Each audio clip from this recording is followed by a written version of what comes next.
How do you catch Russia's most wanted hackers? There's only one way to find out. Let's find him. Cybercrime isn't exactly a new thing, but in recent years, it seems like we're seeing more cases being solved than ever before.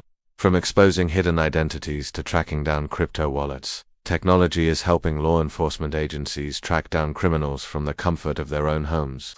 But even with all this progress, cybersecurity experts still consider cybercrime to be a largely unsolved problem. That's because while the tools we use to fight crime have evolved, so have the methods that criminals use to stay one step ahead of the law. And no place exemplifies this struggle more than Russia. With its vast network of skilled programmers and state-of-the-art hacking infrastructure, Russia has become a hub for cybercrime, and leading the charge is a group of high-profile Russian cyber operators whose shadowy dealings and elusive nature have made them some of the most wanted hackers in the world.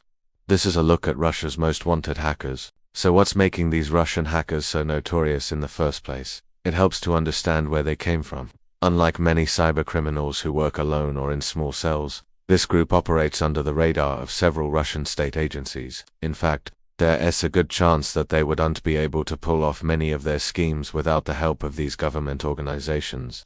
This makes them significantly more dangerous than your average hacker, as they can easily blend in with any online activity taking place in Russia. Even if something goes wrong, the Russian state is unlikely to cooperate with foreign authorities in order to bring them to justice. There are two main reasons why the Russian government would want to keep these hackers out of prison. For one, the state agencies that they work with often need to gather intelligence on other countries, and the best way to do that is through hacking. State-sponsored hackers can target everything from government networks to private businesses. By getting access to their systems, they can steal sensitive information that can then be used to blackmail people or even launch disinformation campaigns.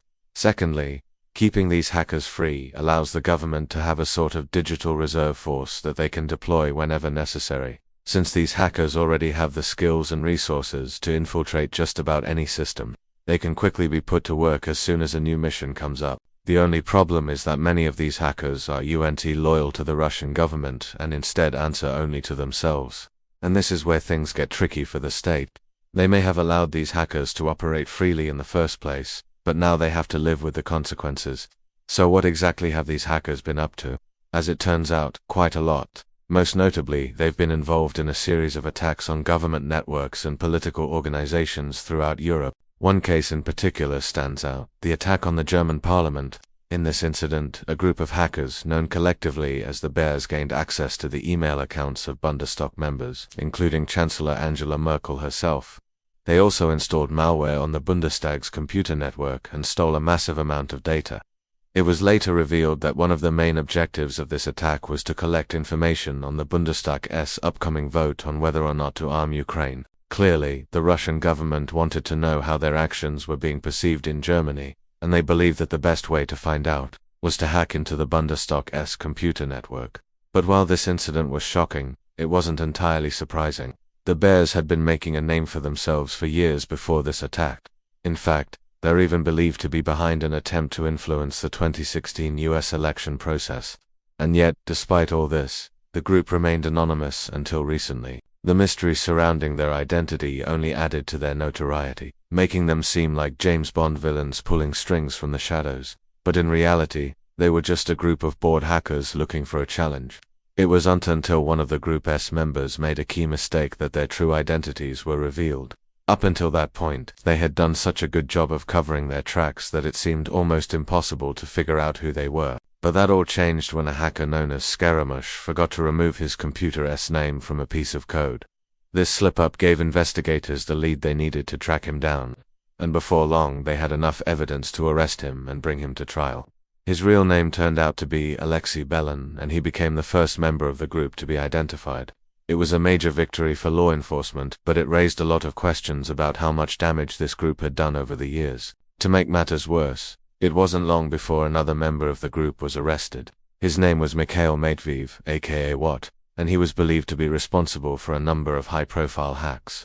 Just like Scaramush, he was finally brought to justice, but the damage that he had done would likely never be fully understood. After all, it takes months or even years to uncover the full extent of a hacker's activities. And that's especially true when they have the backing of a powerful government. In Matveev's case, he had worked as a hacker for hire, targeting everything from government agencies to private companies. He was known for using a variety of techniques to infiltrate systems, including social engineering and brute force attacks. But perhaps his most infamous exploit was the time he hacked into the computer system of a major European bank and stole millions of dollars. At the time, it was considered to be the largest cyber heist in history. As for what happened to Belen and Mate Vive after their arrests, it's still unclear. Since these are relatively new developments, information is still limited. However, it's likely that they will face lengthy prison sentences. After all, their crimes are still being investigated, and there is still a lot that we do not know about the full extent of their activities.